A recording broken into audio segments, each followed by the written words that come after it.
예, 신구약 전체에 계시된 주 예수 그리스도에 관한 진리. 자, 오늘은 에스라 느헤미야 이 두 권의 책을 같이 묶어서 한번 이번 시간에 살펴보겠습니다. 같이 묶은 이유는 이 두 책은 이제 역사적 배경의 교회를 같이 하기 때문이에요. 예. 그리고 이제 이 두 책의 내용이 이제 주로 이제 유다가 바빌론 포로에서 이제 마침내 구원받아서 이제 자기네 땅으로 돌아온 이제 그 귀한 사건을 다루고 있거든요. 그래서 다 연결되어 있는 내용이고 주로 역사적 내용이다 보니까 뭐 이렇게 예표적 진리들은 그렇게 많지는 않습니다. 예. 그러나 이 책의 중요성을 우리는 절대 간과해서는 안 돼요. 예. 왜냐하면 제가 늘 얘기했죠. 성경의 예언이 과거의 역사의 한 번 성취로 결코 끝나는 게 아닙니다. 예언은 이중적 속성을 갖고 있다 그랬죠. 그래서 이제 그 과거에도 한번 성취되지만 미래에도 또 한 번 더 성취된다라고 말씀드렸고, 또 과거에 온전히 성취가 안 되고 부분적으로 성취된 예언들이 많아요. 그러니까 대다수의 이런 신학자들, 그 다음에 또 성경 교사들, 그 다음에 성경 주석가들은 그런 것을 갖고 그냥 과거의 예언에 다 성취됐다라고 그냥 제한 지어버리는 거예요. 그럼 무슨 문제가 생기죠? 예수 그리스도의 재림과 대환란을 못 믿는 거예요. 그 예언을 못 보게 된다는 거죠. 자, 그래서 우리는 그런 예언들, 특히나 예언 성취가 반복적으로 되기도 하고, 또 그 구약에서 말씀하신 예언들이 온전하게 성취 안 돼서 지금 미래에 온전하게 성취되려고 아직 남겨져 있다라는 개념을 여러분이 가지고 오늘 이 에스라 느헤미야를 이렇게 살펴보시면 좀 더 이해가 되실 겁니다. 자, 오늘 에스라 느헤미야 이 두 권의 책을 묶어서 함께 보는데요. 자, 교환 맨 1을 보십시오. 자, 이 책은 아까 배경을 제가 얘기했다시피 이스라엘과 유다가 각각 아시리아와 바빌론으로 지금 포로되어 갔어요. 자, 하나님의 백성이 이방 민족에게 포로로 사로잡혀 가요. 자, 성경은 이에 대해서 뭐라 말씀하냐? 그들이 하나님께서 그들의 조상들에게 맺은 언약을 어겼기 때문이라고 말씀하세요. 신명기 28장부터 30장이나 또 에스라 9장 7절에 보면 하나님께서 이스라엘에게 율법을 주면서 복과 저주를 조건적으로 약속하셨죠. 쉽게 말하면 하나님의 음성에 경청하고 명령을 복종하면 복 받는 거고, 불순종하면 저주를 받는다 그랬죠. 그래서 그 저주의 하나가 뭐냐면 이들이 하나님이 준 유업의 땅에서 쫓겨나는 거예요. 그리고 이방 민족에게 사로잡혀 간다는 거죠. 그러니까 그 약속 그대로 그들이 하나님 명령에 불순종하고 반역했기 때문에 이 아시리아나 바빌론으로 다 사로잡혀 간 거예요. 예. 유다나 이스라엘이 단순히 힘이 약해서가 아니에요. 하나님께서는 약속하신 말씀 그대로 이행하시는 거예요. 예. 자, 그래서 이제 포로로 잡혀간 거죠. 그런데 하나님께서는 비록 반역한 유다를 징계하셨지만 주님은 이스라엘을 아예 멸망시킨 게 아니에요. 하나님은 그분의 백성을 징계하신 것뿐이에요. 징계를 했으면 그 징계가 끝나겠죠. 그러면 회복이 돼야겠죠. 자, 그래서 주님은 이 바빌론 포로의 징계를 70년으로 딱 이미 정해놨어요. 그러니까 하나님이 정해놓은 법칙을 누구도 못 바꾸는 거예요. 난 10년만 할게요. 안 돼요. 하나님이 70년 정해놨으면 70년 기간을 채워야 돼요. 그냥 포로로 영원히 살래요. 그것도 안 돼요. 하나님이 70년 됐다 해서 끝났으면 어때요 이제? 하나님 약속에 따라 그들은 다시 회복되어 돌아오는 것이에요. 그래서 예레미야 29장 10절에도 70년을 정해놓으셨고 이제 그 기간이 다 차니까 하나님께서 이제 유다를 회복시키셨다는 거죠. 이제 하나님께서 잠시 이방인들에게 그분의 백성을 팔아넘겼지만 이제 하나님이 다시 그분의 백성에게 찾아오신 거예요. 그리하여 유다는 마침내 하나님께서 주신 그 땅으로 다시 돌아올 수 있게 된 것이다 이거죠. 70년간 포로 생활을 했으니 이제 어때요? 끝났으면 하나님께서 이제 다시 그들을 회복시켜야 되니까 약속하신 땅으로 다시 돌아올 수 있게 해야죠. 즉 유다 백성이 이제 포로에서 고국으로 귀환하는 사건이다 이죠. 바로 이 사건을 다룬 책이 에스라와 느헤미야예요. 그러니까 여러분이 시대 순서를 본다면 열왕기상하 역대기상하에서 이스라엘 유다 왕국의 역사가 쭉 가다가 그들이 이제 바빌론 포로로 끝났죠. 그리고 이제 그 다음에가 에스라가 시작된 게 바로 뭐냐면 포로 끝나고 나서 회복되는 그 시대 순서가 또 맞죠. 그러니까 역대기야 다음에 에스라 책이 여기서 이제 배열이 된 거죠. 그죠? 그러니까 이어진다 보시면 되는 거예요. 그래서 그 책 이제 에스라 느헤미야 이제 두 책이 바로 이제 유다 백성의 그 포로된 유다 백성의 기환한 사건을 다룬다 이거죠. 자, 그런데 중요한 게 있습니다. 자, 아까도 제가 얘기한 것과 같은 맥락인데 그 이스라엘이 그 이제 포로되고 어디 뿔뿔이 흩어져서 이게 다 다른 땅 가 있었잖아요. 그러다가 자기 땅으로 다시 돌아왔잖아요. 이게 그때 한 번만으로 있는 게 아니에요. 이스라엘은 다시 어때요? 또 뿔뿔이 흩어졌다가 또 그 땅으로 다시 돌아왔어요. 여러분 잘 아시다시피 바로 언제입니까? AD 70년에 로마의 침공으로 인해서 그때 완전히 예루살렘 황폐화됐고 이스라엘은 나라를 잃은 그런 떠돌이 민족이 돼서 무려 1850년 이상을 전 세계 곳곳에 흩어져서 살았죠. 그러다가 어떻게 됐죠? AD 1917년 이제 벨푸어 선언이 영국의 왕이 벨푸어 선언을 해가지고 이제 이스라엘로 하여금 다시 그들의 땅으로 돌아가도록 이제 여건을 딱 조성해 놓습니다. 네. 그래서 그 벨푸어 선언이 이제 있었기 때문에 어떻게 된 거예요? 이스라엘이 이제 때가 돼서 이제 하나님께서 원래 자기들에게 약속하신 그 땅으로 다시 돌아가고 거기서 독립을 해서 국가를 세웠죠. 그때가 언제예요? 1948년이죠. 네. 그리고 이후까지 이스라엘은 지금 그 땅에 거하고 있죠. 자, 바로 뭐냐면 이 에스라와 느헤미야의 책에서 있던 이 포로 귀환 사건이 과거의 역사는 에스라 느헤미야 때지만 예언적으로는 뭐예요? 미래. 우리한테 물론 지금 과거지만 그들에게서는 미래에 뭡니까? 이스라엘이 다시 한번 땅에서 쫓겨났다가 다시 돌아온, 즉 AD 1948년 있죠? 그때 이스라엘이 그 땅으로 돌아온 바로 그 사건의 예언적인 예표라는 거죠. 그러니까 다시 정리하면 에스라 느헤미야 책은요, 이스라엘의 독립이 추진된 때, 즉 AD 1917년부터 현재 교회 시대까지 어떤 성격인지를 예표하고 있는 책들이다라는 거예요. 쉽게 말하면 에스라 느헤미야 때 이제 유다 백성이 다시 땅으로 돌아왔잖아요. 그리고 성전을 재건하고 경배 수립하고 그 땅을 살죠. 바로 그 모습이 뭐라는 거죠? 지금 교회 시대 이스라엘이 흩어졌다가 어때? 다시 하나님이 주신 땅으로 다시 모여서 독립하고 이제 거기에 거하는 그때의 상황과 똑같다라는 거예요. 그러니까 에스라 느헤미야가 과거의 이야기가 아니에요. 단순히 에스라 느헤미야는 바로 미래의 역사를 예언한 거예요. 바로 미래의 어떤 역사예요? 이스라엘이 1900년 가까이 흩어져 있다가 다시 이 땅으로 돌아와서 이제 거하는 그것과 똑같은 성격이라는 거죠. 그래서 지금은 우리가 에스라 느헤미야를 자세히 공부하는 시간이 아니다 보니까 제가 따로 살펴보진 않겠지만 에스라 느헤미야에서 공통적으로 볼 수 있는 게 뭐냐면 이제 이스라엘이 성전을 거기 기초를 놓고 세우잖아요. 또 성벽을 보수하잖아요.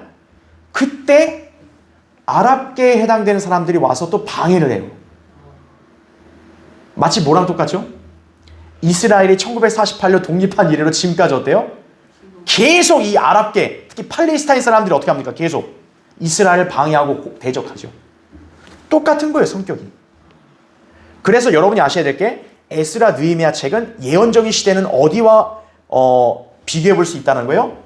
바로 AD 1917년 이스라엘이 이제 땅으로 돌아갈 수 있는 그때부터 시작해서 현재 교회 시대까지 바로 예언적으로는 이 시대를 겨냥하고 있다. 이렇게 보시면 되는 거예요. 예.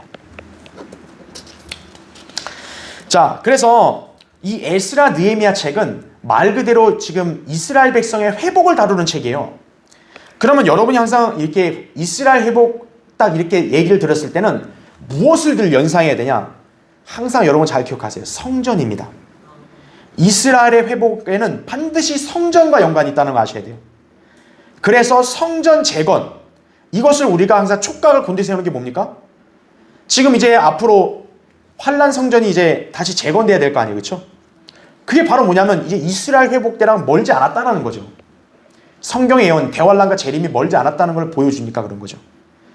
그래서 우리는 역시 에스라, 느헤미야 이 책들을 통해서도 역시 뭐냐니까 성전 재건을 통한 어떤 영적 질서 회복, 이것을 통해서 이제 예언적인 진리들을 볼 수 있겠죠. 그러면서 어떻게 합니까? 이스라엘이 회복되는 것은 사실 이스라엘이 1948년에 국가 세운 것은 온전한 회복이 아니에요. 왜 아니죠? 그들은 영적으로 회심하진 않았기 때문이에요.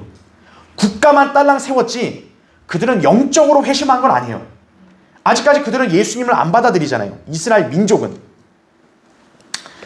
그래서 이스라엘의 온전한 회복은 재림 때 있을 일이에요. 그래서 이 이스라엘 회복과 연관된 또 재림의 진리들, 그렇죠? 예수 그리스도의 재림에 관한 진리들도 우린 여기서 다시 한번 에스라, 느헤미야를 통해 볼 수 있다. 이렇게 여러분이 알고 계시면 되겠습니다. 자, 그래서 에스라, 느헤미야는요, 말 그대로 그냥 그때 당시에 역사적 사건을 기록했고, 그리고 이제 포로로 귀환했을 때 그들이 어떤 명단의 인물들이 누군지 그런 명단 이름이 많이 나와요. 그래서 사실은 직접적으로 에스라, 느헤미야 몇 장 몇 절이 뭐 예수님의 어떤 예표 이런 건 사실 그렇게 거의 없습니다. 그런데 아까 제가 얘기한 대로 이런 예언적인 그런 관점에서 우리가 예수님과 연관된 진리들을 한번 보자라는 것이죠. 그렇죠? 자, 첫 번째 거기 보세요. 교환에 에스라, 느헤미야의 예언적 상징 보겠습니다. 자, 히브리 구약 성경에는 역대기 상하가 마지막 순서로 배열된 반면 킹제임 성경에서는 역대기하에 이어서 시편까지의 순으로 배열되어 있다. 여러분 한번 그게 궁금한 적 없으세요? 왜 히브리어 이 유대인들이 쓰는 히브리 구약 성경은요 역대기하가 끝이거든요. 역대기하가 끝이에요. 근데 우리가 쓰는 킹제임 성경은 역대기하가 끝이 아니죠. 말라키가 끝이죠.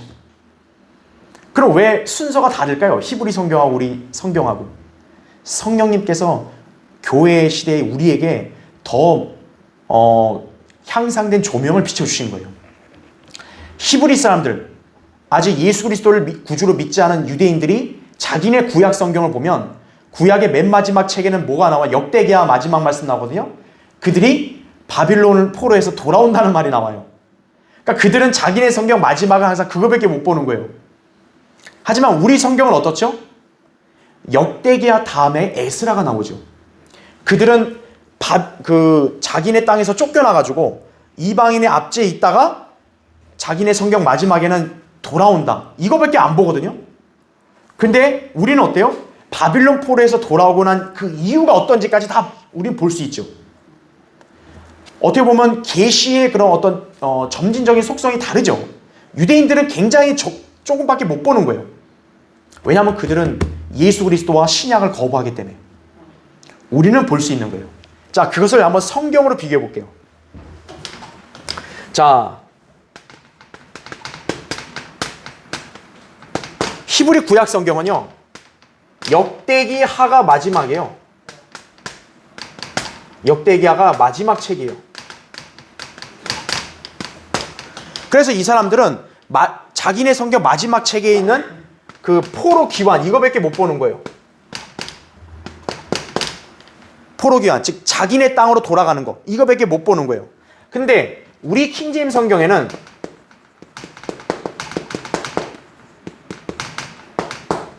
킹제임 성경 어떻게 되어 있습니까?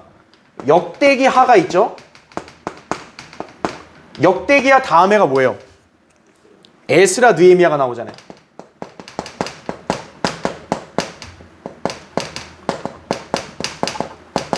그 다음에가 에스더, 그 다음에가 욥기, 시편. 자, 왜 성령님께서 우리가 믿고 실행하는 성경에는 이런 순서를 주셨냐? 이게 예언적으로 나타내는 게 있어요. 자, 역대기하는 바로 뭐냐면 이 순서가요 전천년주의 체계를 보여주는 거예요.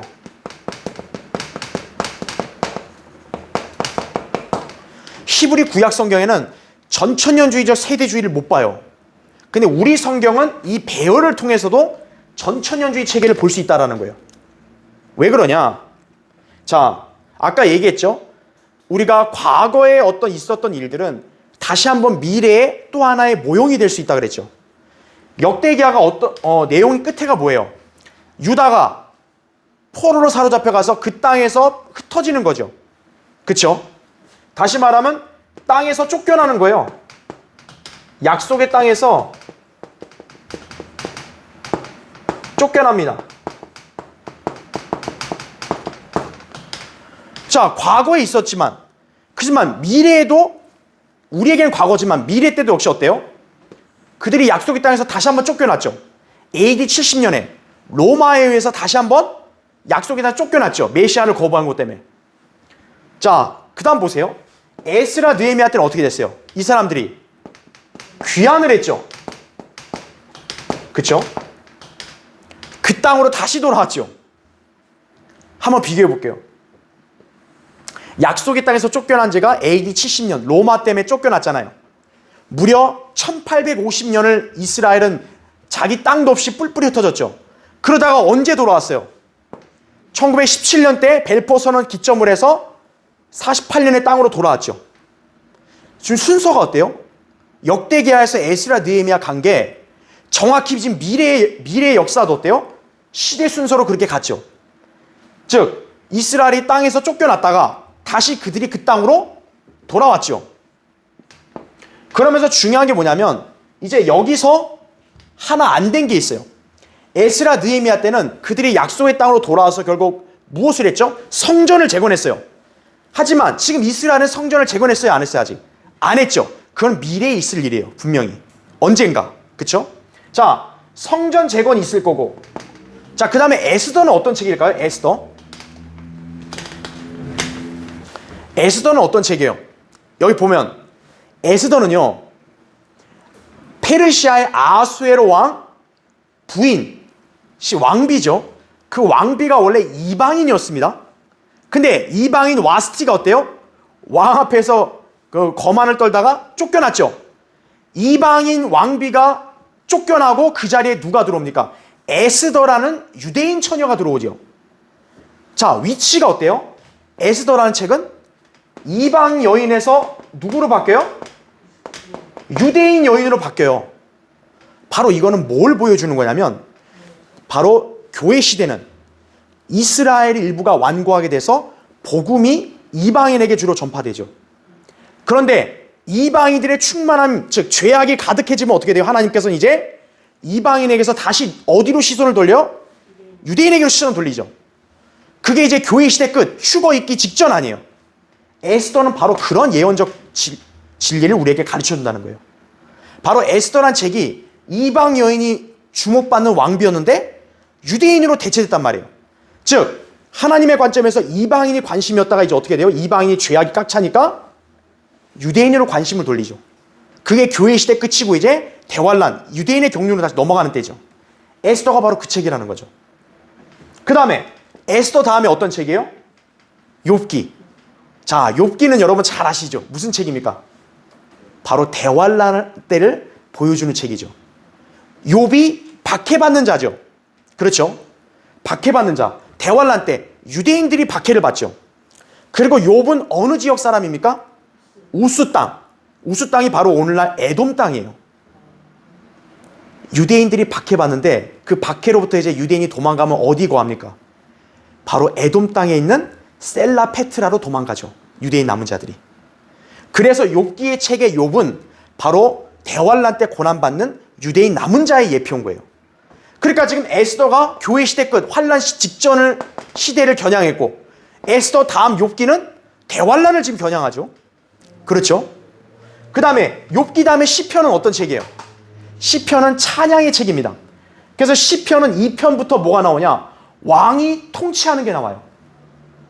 그리고 재림에 대한 예언이 가득하다고요. 시편은.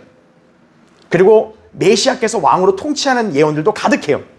그래서 시편은 재림과 천년왕국을 겨냥하는 책이에요. 자, 그러면 마지막 정리해 볼게요. 역대기하부터 시편까지 다 어때요? 우리가 그동안 배운 세대주의적 경륜 순서를 따라가고 있죠. 역대기야가 교회 시대가 되면서 이스라엘의 땅 쫓겨난 것. 에스라 느헤미야 때 기환했듯이 그들이 땅으로 돌아왔죠. 1917년, 48년에 이스라엘 땅으로 돌아왔죠. 그렇죠? 그 다음에 에스더, 이제 이방인에게서 유대인에게로 초점이 바뀌었죠. 복음도 이방인에서 유대인으로 이제 바뀔 거라, 경륜이. 그렇죠? 그게 바로 이제 교회가 끝나고 대환란 시작될 시점. 그 다음에 욥기, 박해받는 거. 바로 대환란 때 유대인이 박해받는 거. 시편, 재림과 천년왕국. 바로. 그래서 이 킹제임스 성경의 순서가 하나님께서 하나님의 경륜의 순서를 보여주는 거예요, 이게. 그래서요, 왜 성령님께서 역대기야 다음에 에스라, 느헤미야, 에스더, 욥기, 시편 왜 이렇게 배열하셨냐 이거예요. 우리에게 바로 그 세대주의적 지식을 알려주는 거예요. 성경의 순서는 아무렇게나 잡는 거 아니에요. 유대인들은 어떻게 해요? 자기네 구약 성경만 들고 있으면 이걸 알아요, 몰라요? 전혀 모르는 거예요. 그 사람들은 역대기야 끝밖에 몰라요. 그러니까 그들에게 있어서는 항상 뭐밖에 안 보여요? 자기네 땅으로 다시 돌아가는 것밖에 몰라요, 이 사람들은. 그러나 그게 끝이 아니죠, 성경은. 그들이 자기네 땅 돌아가고 나면 이제 그들은 대환란이란 그런 용광로를 통과해야 되는 거예요. 그리고 이제 그들이 마침내 영적으로 회심하고, 그리고 주님이 이제 재림해서 그들을 회복시키고, 그래서 이제 그들은 이제 자기 하나님이 주신 땅에서 안전하게 영원히 거하는 거예요. 이런 전천년주의 체계를 보여주는 거예요, 지금 이 책이.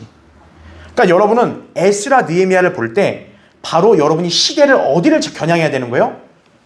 바로 이스라엘이 국가로 독립한 시점부터 지금 교회 시대가 에스라, 느헤미야의 그 상황과 흡사하다, 이렇게 보시면 되는 거예요. 예. 자, 그래서 그 교환에 있는 내용들은 제가 여러분이 거기 잘 적어놨으니까 여러분 그대로 보시면 되는 거예요. 자, 그 교환의 맨 밑에 괄호 7번을 보세요. 자, 맨 밑에 괄호 7번. 그러므로 에스라와 느헤미야는 대환란 이전에 휴거가 있기 직전까지 이거죠. 이스라엘이 그 땅으로 돌아오고 국가를 다시 세우는 것을 보여준다라는 거예요. 그러니까 에스라, 느헤미야의 말씀이 그냥 그 당시 에스라, 느헤미야 때 단순한 사건이 아니라 바로 우리 교회 시대에 교회가 휴거되기 직전에 이스라엘의 상황과 똑같다라는 거예요. 그걸 예언적으로 알려주는 책이 에스라와 느헤미야라는 거죠. 그래서 여러분이 에스라, 느헤미야를 읽고 공부하다 보면요, 지금 현재 이스라엘과 팔레스타인, 아랍 간의 갈등이 얼마나 여기서 잘 보이는지를 여러분 볼 수 있는 거예요. 네. 그러면서 우리는 또 답을 알겠죠. 누가 옳은가? 팔레스타인이 옳은 거예요? 이스라엘이 옳은 거예요? 이스라엘 옳다는 것을 에스라, 느헤미야를 통해서 충분히 볼 수 있는 거예요. 자, 그러다 보니 이 책들에서 이스라엘이 그 땅에 정착하여 영적, 정치적 체계를 수립하려고 할 때 대적들이 방해하는 모습을 통해 현대 이스라엘과 아랍의 갈등과 대립의 그림을 보여주고 있다는 거죠. 지금 성전 재건을 못하고 있어요. 에스라도 보면 에스라 4장에서 성전을 기초를 놓고 제공하려고 할 때 이 반대자들이 왕한테 편지를 보내가지고 이들이 모함을 해가지고 성전 공사가 중단돼 버렸어요. 그러고 나서 시간이 흘렀다고요. 그리고 다시 시작했다고요. 그래서 에스라 4장의 성전 공사가 중단될 때 하나님께서 학개와 스가랴를 보내가지고 예언하게 하신 거예요. 그래서 나중에 배우겠지만 학개 선지자가 2장밖에 없잖아요. 거기에는 성전을 재건하는 그 예언이 나와요. 그게 궁극적으로 뭐냐면 천년왕국 성전을 또 예언하거든요. 예. 그래서 지금 이스라엘도 어떻게 했냐면 성전을 수립하길 원하죠. 지금 이스라엘에게 가장 그들이 열망하는 게 뭐냐면 성전을 세워서요, 하나님 앞에 제사 드리는 걸 그들은 지금 간절히 열망해요, 이스라엘은. 근데 그걸 아랍이 못하게 하고 있죠. 그것 때문에 분쟁이 많은 거예요, 사실은. 그런데 이제 어떻게 되는 거죠? 성전 재건이 되는 거죠. 예. 에스라 때 결국 성전 재건됐잖아요. 결국 성전이 재건될 거예요. 이제 이 문제는 그동안 그 역사상 어느 정부나 어느 통치자도 해결 못했는데 우리가 추측해 보건대 적그리스도가 아마 언약을 핑계로 해서 그걸 해결할지도 몰라요. 그래서 유대인들이 성전 짓고 제사할 수 있게 아마 그걸 기적적으로 모슬림 사이에 갈등을 해결할 거예요. 그래야 적그리스도가 그 세계로부터 인정받을 거 아니겠어요? 그 문제를 해결하면. 자, 그러니까 성전 재건까지는 아직 안 온 거예요. 그러니까 우리는 이게 언제 될지는 알 수가 없어요. 제가 말씀드린 대로 그렇죠? 그러니까 성전이 좀 이렇게 이제 착공하면서 재건할 쯤에 우리가 휴거될지, 아니면은 우리가 휴거되고 난 이후에 성전을 그냥 성막 형태로 간단하게 지을지, 그건 아무도 모른다고요. 그러니까 어쨌든 중요한 건 이스라엘이 그들의 땅으로 돌아온 건 에스라 말씀과 똑같죠. 느헤미야 때랑. 결국 성전도 재건된다라는 거죠. 자, 그러니까 그런 그림을 보여주고 있다 보시면 됩니다. 자, 두 번째 보세요. 밑에 에스라서는 바빌론 포로 이후에 이스라엘의 회복에 관한 약속들이 부분적으로 성취되고 있는지를 다루고 있다라는 거죠. 자, 여러분 잘 보세요. 에스라 느헤미야의 이 사건은요, 어떻게 보면 하나님께서 예언하신 말씀이 성취된 거예요. 일정 부분. 근데 중요한 게 이게 완전 성취가 아니라는 걸 기억하셔야 돼요. 한번 예를 들어 볼까요? 거기 예레미야 한번 찾아보세요. 예레미야 30장 10절 한번 보세요.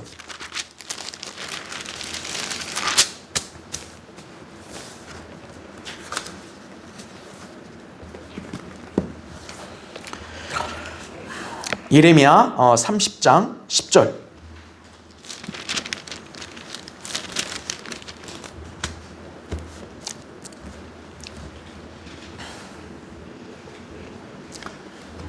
자, 예레미야 30장 10절부터 11절 읽을게요. 그러므로 오 내 종 야곱아, 너는 두려워 말라. 주가 말하노라. 오 이스라엘아, 놀라지 말라.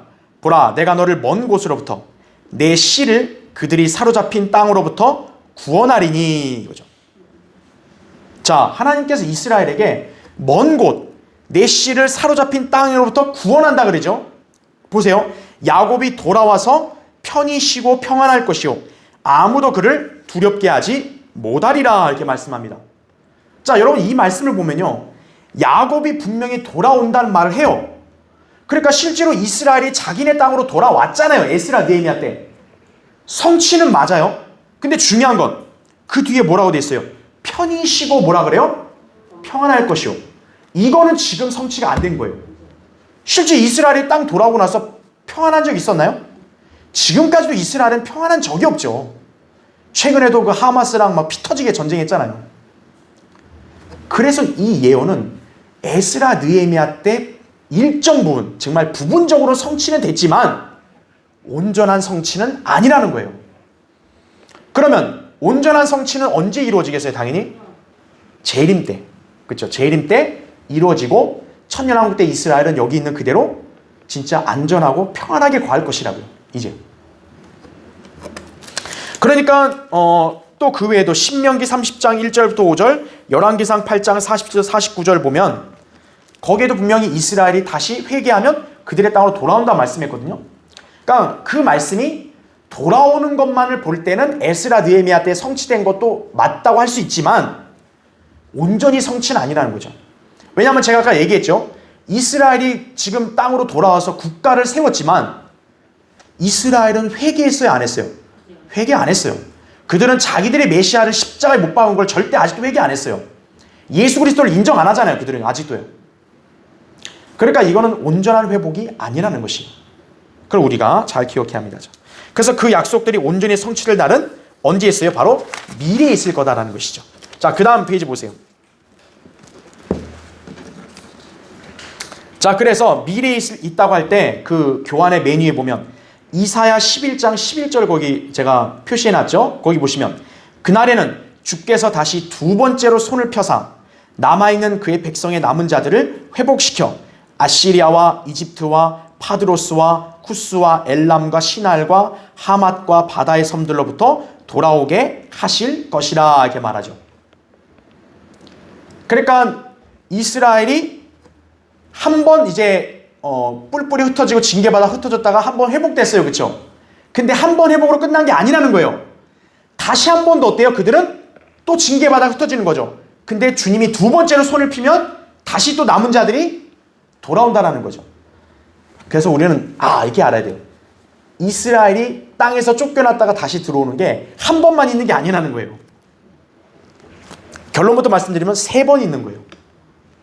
한 번은 바로 바빌론 때, 바빌론 포로 때 느부갓네살에서 한번 쫓겨났다가 에스라 느헤미야 한 번 왔죠. 첫 번째. 두 번째는 로마의 침공으로 AD 70년에 흩어져서 1900년 가까이 떠돌다가 1948년에 독립했죠. 두 번째 왔죠. 마지막 세 번째 언제 쫓겨나냐? 대환란 중간 때 이제 그들은 적그리스도에 의해서 다시 한 번 더 쫓겨나서 이제 그들은 셀라페트라로 피신할 것이다 이거죠. 그러면 그걸로 끝이에요? 아니죠. 다 땅으로 돌아왔듯이 대환란 끝나고 나서 이제 재림 때 어때요? 그들은 다시 그 땅으로 다시 돌아오는 거예요. 그러니까 이스라엘이 쫓겨났다가 돌아오는 게 진짜 예언적으로 보면 3번인 거예요. 총 성경적으로 보면. 예. 그래서 우리가 그렇게 보면요, 에스라 느헤미야 때 부분적으로 회복된 거는요, 재림 때 이스라엘 회복의 하나의 예표가 될 수도 있겠죠. 어떻게 보면. 그렇죠. 자, 우리가 그걸 어디서 볼 수 있냐면 그 교환을 보세요. 3번째. 자, 에스라 때 귀환한 사람들 중에서 중요한 2 인물들이 있어요. 누구냐면 거기 이름 보세요. 누구예요? 예수아. 예수아가 이제 여호수아를 말해요. 여호수아하고 수룹바벨이에요. 수룹바벨. 자, 여기서 예수아는요, 스가랴 6장 11절에 따르면 대제사장이었어요. 이때 포로 귀환했을 때 유다의 대제사장이 예수아였고, 수룹바벨은 총독이었습니다. 총독. 그러니까 왕은 아닌데 어쨌든 그 유다의 무리를 나름대로 이렇게 지도하고 다스리는 그런 직책을 가진 통치자라 보면 돼요. 수룹바벨이었다라는 거죠. 자, 그러면 이 2 인물이 왜 중요하냐면 이 2 인물들이 바로 예수 그리스도의 예표이기 때문에 그래요. 자, 밑에 보세요. 괄호 1번. 마태복음 1장 12절에 따르면 수룹바벨은 예수 그리스도의 계보에 속한 자라서 왕족 출신입니다. 여러분, 마태복음 1장에 보면요, 다윗의 계보가 나오죠. 거기서 나왔다시피 뭐 아브라함, 이삭을 낳고 하면서 쭉 나오면서 어떻게 해요? 다윗이 솔로몬 낳고 그 다음부터 쭉 이어지죠. 그리고 이제 요셉과 마리아가 나오죠. 그 수룹바벨이 바로 그 솔로몬의 후손이에요. 그러니까 수룹바벨이라는 인물 자체는 다윗의 아들이에요. 왕권을 정통성이 있는 사람인 거예요, 사실은. 자, 왜 하필 수룹바벨이 포로로 귀환했을 때 총독, 통치자로 있냐 이거죠. 이스라엘이 회복될 때 통치자로 다윗의 아들이 있냐 이거죠. 그럼 여러분 딱 답이 나오죠. 이스라엘이 온전히 회복될 때 그들의 왕으로 바로 누가 계시는 거예요? 예수 그리스도가 계시는 거죠. 예수 그리스도도 바로 어떻게 오시는 거예요? 다윗의 아들로 오시는 거죠.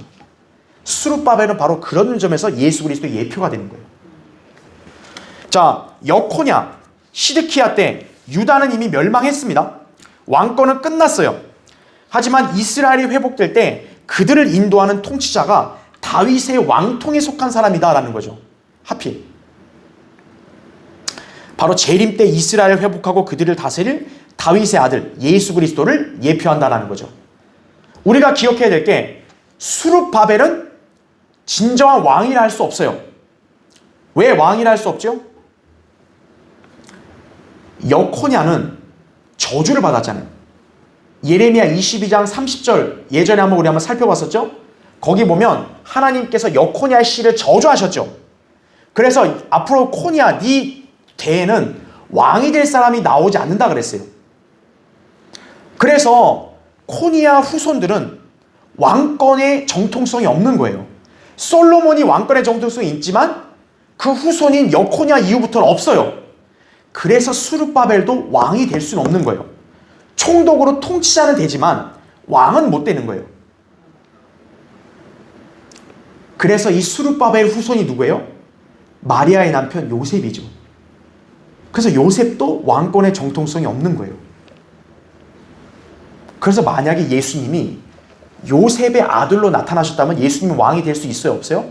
없는 거예요. 그래서 예수님은 마리아를 통해 나오신 거예요. 자, 그건 제가 예전에 한번 강의했으니까 뭐 그냥 넘어가기로 하고요. 자, 그래서 수룹바벨이 등장했다. 그러니까 여러분은 딱 거기서 벌써 딱 여러분 상황을 딱 비교를 해야 돼요. 아, 유다가 회복됐을 때, 이스라엘 회복될 때 통치자가 다윗의 아들인 수르바벨이었다라는 거죠. 바로 그것이 뭘 예표하냐면 재림 때 이스라엘이 완전히 회복되면 그들을 다스리는 왕이 바로 누구라는 거예요? 다윗의 아들 예수 그리스도라는 거죠. 네. 자, 그 다음에 바로 2번 보세요. 자, 우리가 수르바벨의 특성을 했고요. 그 다음에 예수와 여호수아가 나와요. 또 여러분 좀 희한하지 않으세요? 여호수아는 어떤 인물이에요? 모세의 후계자죠. 모세가 이스라엘 백성을 이끌고 광야에서 가나안 땅 앞에까지만 왔고, 이제 모세를 이어서 이스라엘 백성을 데리고 가나안 땅으로 진군해서 그 땅을 차지하게 한 인물이 여호수아죠. 그렇죠. 이스라엘 백성을 가나안 땅, 하나님이 약속한 땅으로 데려간 인물이 여호수아 아니에요. 그렇죠. 그런데 지금 여기 에스라 느헤미야 때 이스라엘 백성의 어떻게 보면 이렇게 치리하고 군림하는 그 대제사장 이름도 역시 뭐예요? 여호수아라는 거죠. 왜 하필 포로된 유다가 회복된 시점에 그때 대제사장이 또 여호수아냐 이거예요. 하필 또 이름이. 바로 여호수아라는 이름은 이스라엘을 하나님이 약속한 땅으로 데려가는 것과 연관이 있다라는 거죠. 자, 그렇게 볼 때 역시 여호수아와 똑같은 이름을 가진 분이 있어요. 바로 누굽니까? 예수 그리스도죠. 예수님의 이름 예수도 어때요? 여호수아와 똑같은 이름이죠. 그러니까 지금 모세가 죽고 난 다음에 여호수아가 가나안 땅으로 이스라엘 백성 데리고 갔죠. 또 포로로 사로잡혀 있던 유다가 기환할 때 그 땅에 여호수아가 또 있었죠. 그 다음에 재림 때 이제 이스라엘 백성이 회복돼서 하나님이 약속한 땅으로 그들을 데려가실 분도 역시 누구예요? 여호수아, 예수 그리스도신 거죠. 세 인물의 공통점이에요. 그게 바로. 그것을 여기서 우리 예표해 준다라는 것이죠. 자, 예수 그리스도께서 재림할 때 유대인들을 그 땅에 완전히 정착시켜 온전한 왕국을 세우실 것이다 라는 거죠. 자, 밑에 보세요. 괄호 3번. 특히 수르바벨과 여호수아는 성전 재건에 매우 중요한 역할을 했던 인물들로서 이거죠. 특히 수르바벨이 왜 중요하냐면, 자, 솔로몬 때 성전을 건축해서 솔로몬 성전이라고 그러죠. 그리고 이 에스라 때 기환했을 때 역시 또 성전을 세워죠. 다시 그 재건된 성전의 이름이 수르바벨 성전이에요. 그게 이제 나중에 헤롯이 그 환심을 살라고 그걸 헤롯 성전이라고 이렇게 바꿔서 막 중축하고 이랬지만 원래 뼈대는 뭐예요? 수르바벨 성전이에요. 그게 이 수르바벨이 성전의 기초를 닦은 거죠. 자, 이처럼 재림하고 나서 성전을 세우실 분이 누구예요? 예수 그리스도죠. 예수 그리스도께서 천년왕국 성전을 세우시죠. 스가랴 6장 12절의 예언에 따라서 성전을 지으신다 이거죠. 그러니까 천년왕국 성전이에요. 그게. 그러니까 여기 수르바벨 성전도 어떻게 보면 천년왕국 성전 하나의 예표라 볼 수 있겠죠. 예. 물론 결코 똑같은 건 아니고요. 그렇죠? 예. 자, 그래서 여러분은 오늘 여기를 통해서 예언적인 진리를 보는 거예요. 바로 에스라 느헤미야 때 기환, 이스라엘의 재림 때 회복이 하나의 예표가 된다라는 거죠. 그것을 여기 이 이스라엘 지금 유다를 위해 군림하는 두 인물들이 바로 예수님의 예표다라는 거죠. 대제사장 여호수아, 수르바벨. 바로 그걸 통해서 재림과 천년왕국 때 이스라엘을 그들의 땅으로 데려가고 성전을 세우실 분이 예수 그리스도시구나 이거죠. 그걸 우리가 여기서 볼 수가 있습니다. 자, 두 번째.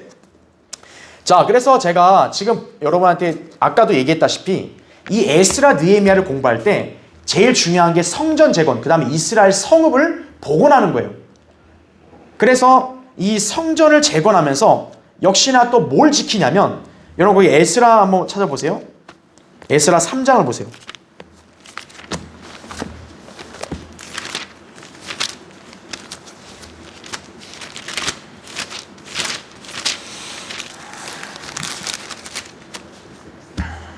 자, 에스라 먼저 1장부터 볼게요. 거기 1장 1절부터 2절 3절까지 한번 볼게요.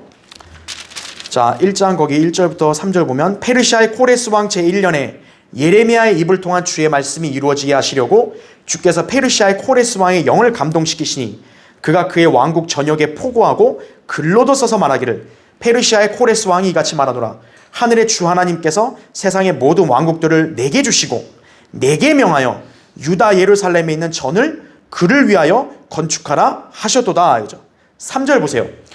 그의 모든 백성 중에 너희 가운데 있는 자가 누구냐? 그의 하나님이 그와 함께 하시기를 바라노니 그는 유다에 있는 예루살렘으로 올라가 예루살렘에 계신 이스라엘의 주 하나님의 전을 건축할지니라. 그는 하나님이시니라. 이렇게 말씀합니다. 자, 여기에 지금 하나님께서 페르시아 코레스에게 감동을 일으켜서 명하셨죠. 유다의 예루살렘으로 백성들 보내서 성전을 건축하라 그랬죠. 그런데 여러분 여기 표현 잘 보세요. 이 성전이 뭐라 그래요? 예루살렘에 계신 이스라엘의 주 하나님의 전, 이렇게 얘기합니다. 자, 좀 시간이 없어서 미안하지만 좀 더 이렇게 설명을 드리면은,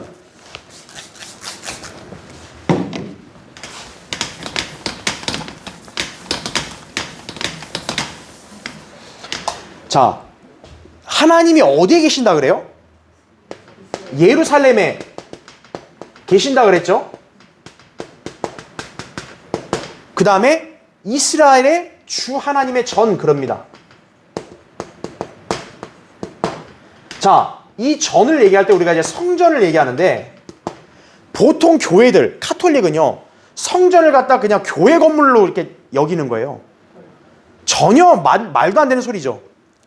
이 성전이 어디 있다 그랬어요? 예루살렘에 계신 주 하나님의 전이라 그러죠.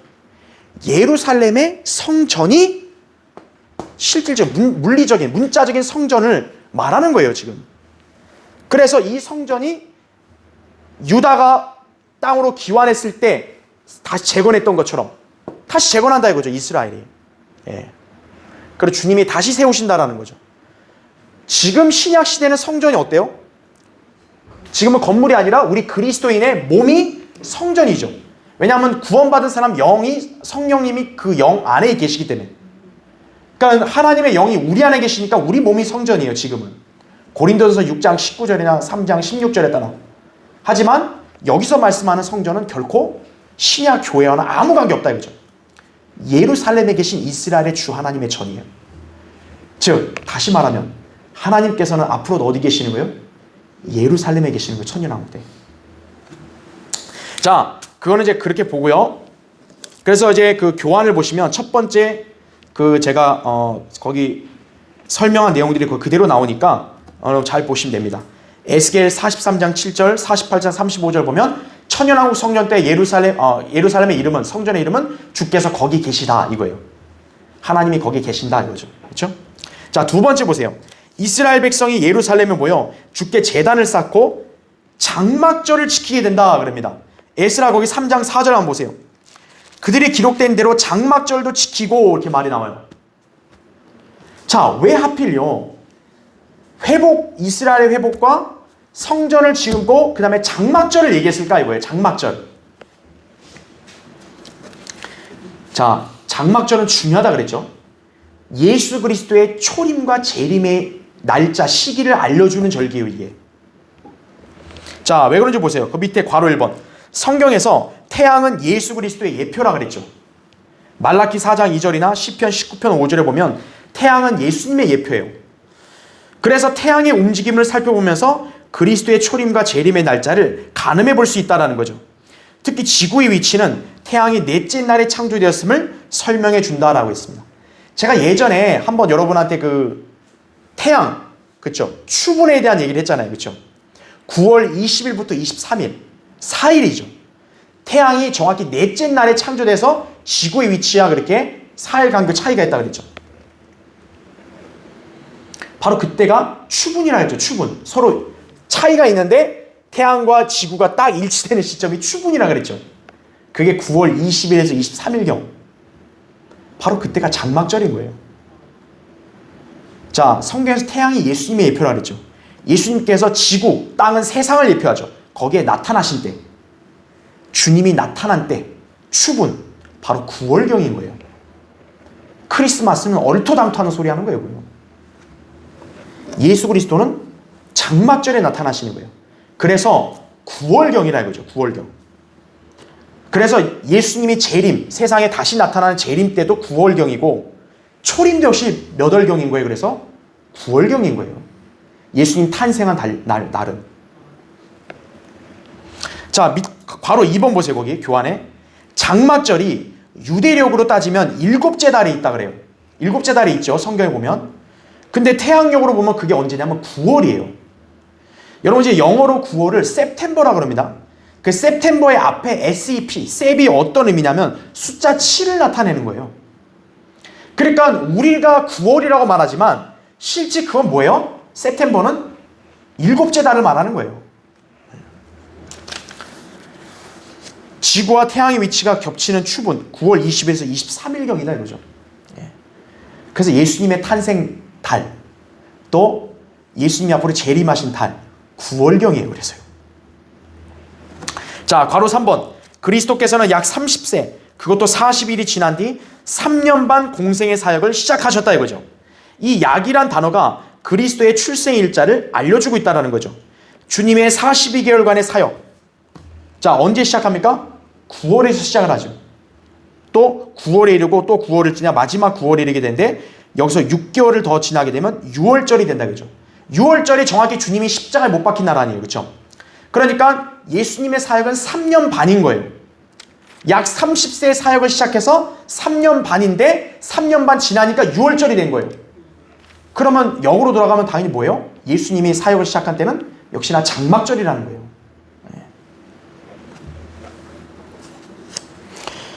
그래서 괄호 4번 보세요. 그러면 예수님께서 탄생하신 날, 초림, 다시 오신 날, 재림, 모두 태양계에서의 지구의 위치와 비교한 결과 장막절 9월 20일에서 23일경이다라는 거죠. 이처럼 신구약 성경은 두 번의 오심의 날짜를 정해주고, 자, 중요하겠습니다. 여러분 그 주님의 오심과 연관돼서요. 또 뭐냐면 성전을 짓는 것도 거기에 연관되어 있는 거예요. 자, 이건 시간 없는데 한번 찾아볼게요. 거기 아모스 보세요. 아모스.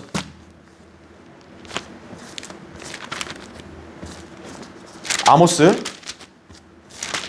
9장 11절.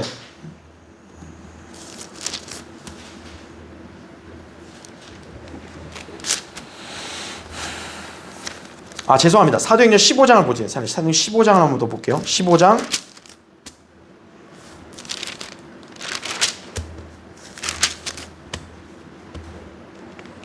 사도행전 15장 거기 16절 한번 보세요.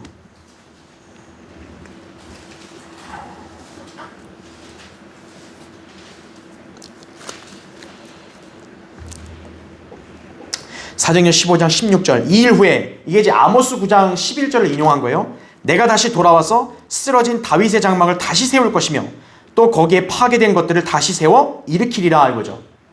자, 주님이 오신 것, 장막절과 연관돼서도 역시 성전을 짓는 거 나오죠. 다윗의 장막을 다시 이렇게 세운다 이거죠. 왜 장막이라는 표현을 썼겠어요? 바로 장막절이니까요. 주님이 재림하셔서 바로 이렇게 쓰러진 그런 황폐화된 성전을 재건하는 게 장막절이에요. 보십시오. 또 거기에 파괴된 것들을 다시 세워 일으키리라. 그리하여 남은 자들로 주를 찾게 할 것이며 또 내 이름으로 불리는 모든 이방인들도 그러하리라. 이 모든 일을 행하시는 주가 말하노라 이거죠. 네.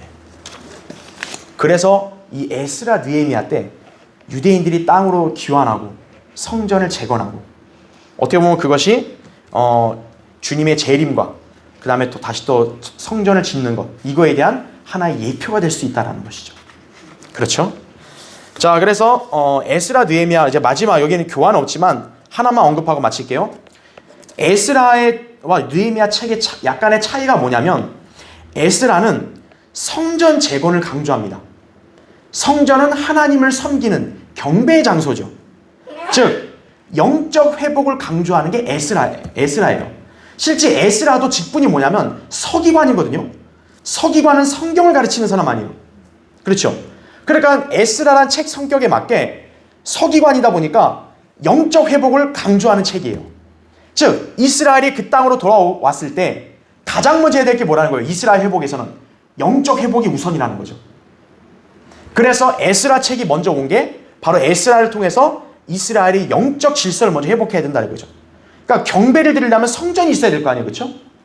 그것이 먼저 나온 것이고, 그 다음에 느헤미야 책은 뭐냐면 예루살렘 성벽 재건, 다시 말하면 예루살렘이라는 도시를 다시 재건하는 거예요. 그러니까 성격이 다르죠. 성전 재건 다음에 뭐예요? 도시를 다시 회복시키는 거죠. 그렇기 때문에 느헤미야 책은 이스라엘의 정치적인 회복을 또 다루는 책이에요. 그거는. 그러니까 여러분이 알아야 될 게, 이스라엘 회복은 정치적 회복만이 아니에요. 영적 회복이 먼저 돼야 되고, 그렇다고 영적 회복만이 아니에요. 이스라엘은 정치적, 물리적으로도 회복돼야 돼요. 네. 그러니까 이 두 가지를 에스라 느헤미야를 통해서 우리에게 알려주는 거예요. 그러니까 구약에서 이스라엘이 회복되고 번성한다는 그 예언이 온전히 성취되려면 이스라엘은 영적으로도 회복돼야 되고 또 정치적으로도 회복돼야 된다는 거예요. 그래서 에스라 느헤미야 때는 온전한 회복이 아니에요. 왜죠? 에스라 느헤미야 때는 이스라엘이 완전한 독립국가가 되진 않았잖아요. 아직까지 그때는 속국으로 계속 남아있다고요. 자치적으로는 했을지 몰라도 아직까지 속국이라고요. 에스라 느헤미야 때는. 그러니까 이스라엘이 온전히 회복된다는 예언은 천년왕국 때만이 완전히 성취되는 거예요. 그때 이스라엘이 이제 완전한 독립국가, 세계에서 으뜸 국가가 될 거기 때문에 그런 거죠. 그래서 그런 국가가 되려면 영적, 정치적 회복이 다 돼야 된다는 거죠. 그러니까 에스라 느헤미야 책의 구조를 보면서 이스라엘의 온전한 회복은 어떤 영적 회복, 물리적 회복 다구나 이렇게 보시면 됩니다. 자, 결론적으로 에스라 느헤미야, 하나님께서 이스라엘을 포로되면서 회복하시어 그들에게 주신 땅으로 다시 돌아오게 하신 사건을 기록한 책이다 이거죠. 그러나 그것은 단순히 과거의 역사 속에서 성취된 것으로 끝나지 않고 재림 때 온전히 성취될 것이다 이거죠. 아직 영적으로 이스라엘 회복이 안 했기 때문에 그런 거예요. 이 이스라엘이 영적으로 이제 어때요? 자기들이 메시아를 죽였다는 걸 알고 통곡하고 회개하고 회심하게 되면 그들은 영적으로 회복되는 거고, 그리고 주님이 그들을 이제 정치적으로도 회복시키게 되면 이스라엘은 천년왕국 때 번영하고 안전하게 거하게 되는 것입니다. 네. 오늘 그 예언들을 우리 에스라 느헤미야를 통해 다시 한번 살펴봤다 이렇게 보시면 되겠습니다. 자, 다음 시간에 또 다른 책 하겠습니다.